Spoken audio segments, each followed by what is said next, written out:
Breaking news on the debt ceiling, those talks as the president is making his way home from the G7 in Japan. So we're going to begin right now with NBC's Julie Sirkin on Capitol Hill for us. Julie, I know you have new information about a phone call between the president and the House Speaker. Presumably this took place on board Air Force One. What do we know?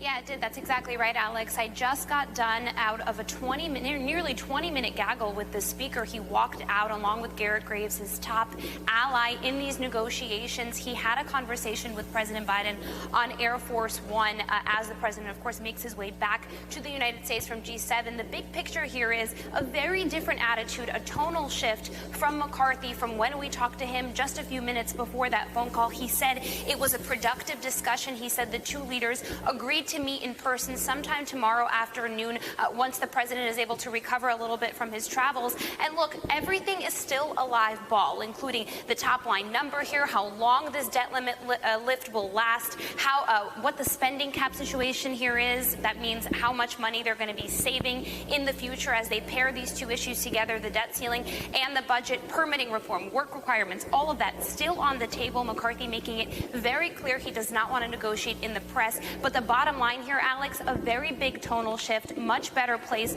than where we were yesterday when talks completely fell apart between the two leaders. Here's McCarthy on Fox News just before he was able to talk to us and before he had that phone call with the president, and Bernie Sanders following that on our air. Watch. Well, the president, he really wags the dog. I mean, when Bernie Sanders or AOC says something, the White House shifts to the other way. And I'm sorry, nobody believes in any household that you should spend more money. Kevin McCarthy is now directly calling you out by name just seconds ago on Fox News for being the reason the discussion about this has broken down. Your response?